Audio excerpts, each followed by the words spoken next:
আসসালামাইকুম, খায়রুনস কিচেন থেকে সবাইকে স্বাগত। আমরা মাছ ভাত খাই, তার সাথে একটু টমেটোর টক হইলে অবশ্যই খাওয়ার রুচি বাড়ে। তাই আমি এখন টমেটোর সিজন, সেই জন্য টমেটোর টক নিয়ে হাজির হয়েছি। আমি রান্নাটা দেখাবো একটু পরে কিভাবে টক রান্না করব।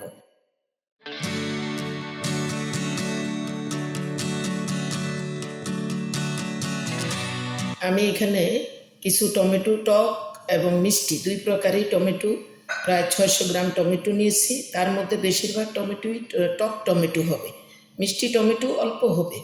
তবে আপনারা ইচ্ছা করলে টক টমেটো দিয়েও টক করতে পারেন। টমেটোগুলা কুচি করে কেটে নিয়েছি। আমি এখন কাজের সহজের জন্য আমি টমেটোগুলা একটু ব্লেন্ডারে গ্রাইন্ড করে নিব।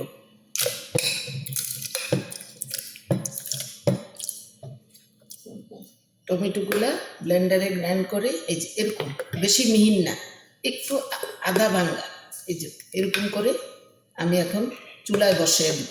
কাজের সহজের জন্যই আমি এইভাবে করতেছি।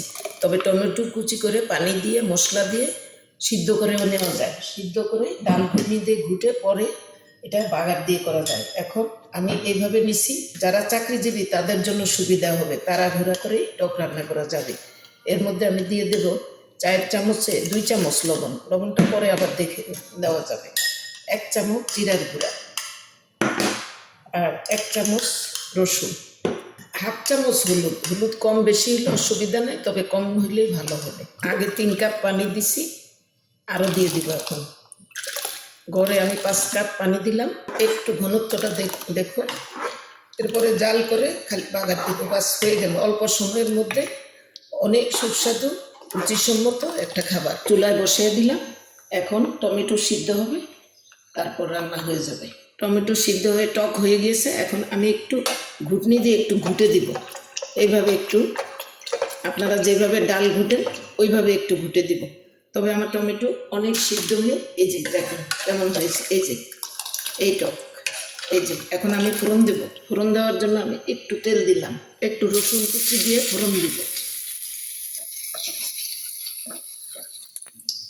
এই যে ফোড়নটা হয়ে গেছে, রসুনের ফোড়ন।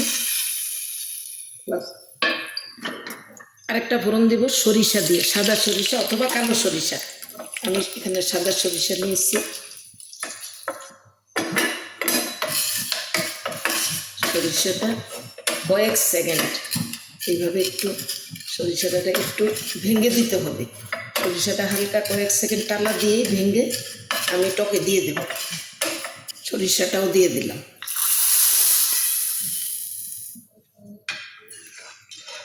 শেষ হয়ে গেল টমেটোর টক রান্না। আপনারা অবশ্যই রান্না করে খাবেন। এই যে আমি দেখিয়ে দিচ্ছি, ঘনত্বটা দেখিয়ে দিলাম। এই যে টকটা কেমন লিকুইড হবে, লিকুইডটা আপনারা দেখুন। এই এর মধ্যে আমি কিছু ধনেপাতা অ্যাড করে দেব। এই হয়ে গেল। তবে ধনেপাতা দিয়ে আর চুলায় জাল না দিলেও চলে, কারণ ধনেপাতার ফ্লেভারটা গরমের তাপেই হয়ে যাবে। আমি এখানে অল্প টকের সাথে ধনেপাতা মিলাইছি, কিন্তু আমি অনেকগুলো টমেটোর টক একত্রে রান্না করে রেখেছি। বাকিগুলো আমি বক্সে বক্সে করে আপনারা ইচ্ছা করলে সংরক্ষণ করতে পারবেন। কারণ যে কোনো সময় এটা নামিয়ে ঠান্ডা বরফের থেকে লিকুইড হইলে এটা জাল করবেন এবং তখন একটু ধনেপাতা দিবেন, তাহলে বোঝা যাবে যে তখনই রান্না করছেন। কারণ ধনেপাতা দিয়া বারবার জাল করলে এটার স্বাদ নষ্ট হয়ে যাবে।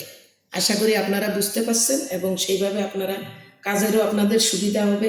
কারণ অল্প অল্প টক রান্না সম্ভব না, এগুলি রান্না করতে অনেক কষ্ট এবং অনেক সময়, তারপরেও তো খেতে হয়, সেজন্যই।